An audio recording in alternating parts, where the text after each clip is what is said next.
TG Plus News edizione di Venezia, buon pomeriggio. In apertura del nostro notiziario la cronaca. Nei giorni scorsi personale della Polizia Ferroviaria del Veneto ha intercettato nei pressi dello scalo ferroviario di Venezia Mestre due cittadini stranieri originari dell'Est Europa che si aggiravano con fare sospetto tra i viaggiatori.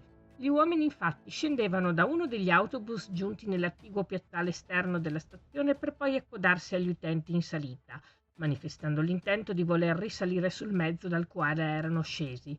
Nella circostanza gli stessi venivano osservati mentre scrutavano attentamente le borse e gli zaini dei viaggiatori per poi recarsi, dopo ripetuti sguardi d'intesa, verso un secondo autobus, il quale registrava un maggiore afflusso di persone accalcate in attesa di salire sul mezzo pubblico.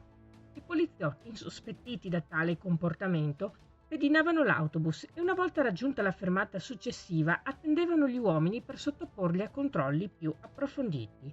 I due sono risultati già gravati da numerosi precedenti di polizia, pertanto nei loro confronti sono stati irrogati altrettanti provvedimenti di foglio di via obbligatorio dal Comune di Venezia per la durata di 2 anni.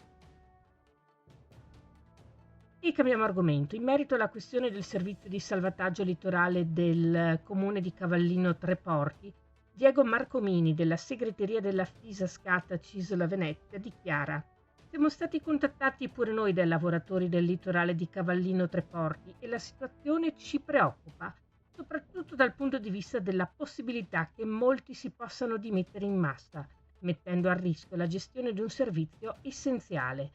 Nessuno mette in dubbio l'operato della Capitaneria di Porto, ci mancherebbe, perché svolge un ruolo fondamentale per i cittadini e gli utenti garantendo sicurezza, vigilanza e controllo costante di vitale importanza.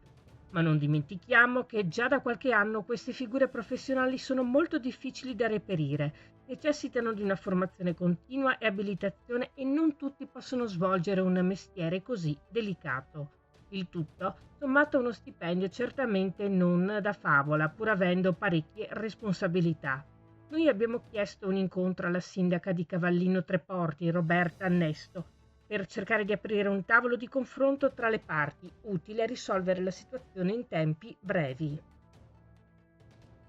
Voltiamo pagina. C'è l'anziano mestrino che attende dal 30 luglio i tecnici e intanto, di fronte a un'estate rovente, si è dovuto attrezzare con mezzi di fortuna. E il pensionato che ha beneficiato di un intervento neppure risolutivo, pagandolo però 10 volte di più per un errore nell'utilizzo del POS. Ci sono inquilini che contestano ad altri condomini l'installazione abusiva e quelli che si lamentano per gli eccessivi rumori. Poi ci sono i continui blackout, oltre alle proteste di alcuni clienti dei supermercati che si lamentano per le temperature siberiane proposte nei vari punti vendita. Insomma, il condizionatore, sempre più presente nelle case dei mestrini, sta dimostrando uno dei temi più caldi, è proprio il caso di dirlo, di questa rovente estate 2024. Adico anche in questi giorni sta ricevendo innumerevoli segnalazioni, richieste di consulenza, di informazioni e di assistenza a fronte di querelle legate all'aria condizionata.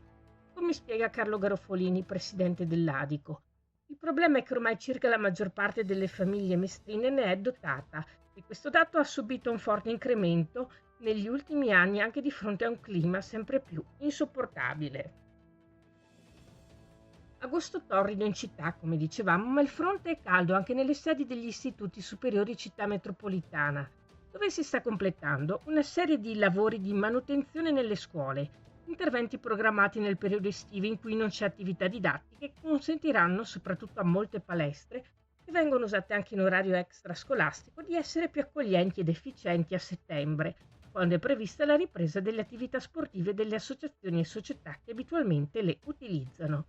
Le scuole che in queste settimane sono interessate dai lavori sono il Liceo Amorin, il Gramsci, l'Ipsia Volta, il Liceo Franchetti, il Liceo Guggenheim, il Pacinotti, il Bruno Lo Stefanini e le due sedi dello Zuccante. Gli interventi di manutenzione e migliorie edilizie comportano per la città metropolitana una spesa di 882.000 euro, a cui si sommano 523.000 euro per lavori nelle palestre e negli auditorium, rifacimento bagni, dipinture palestre, miglioramento dell'illuminazione delle aule e dei corridoi, ripristino degli spogliatoi, messa in sicurezza di gradinate, test su impianti elettrici, antincendio, 2 nuove aule per lo Stefanini e una per il Gramsci.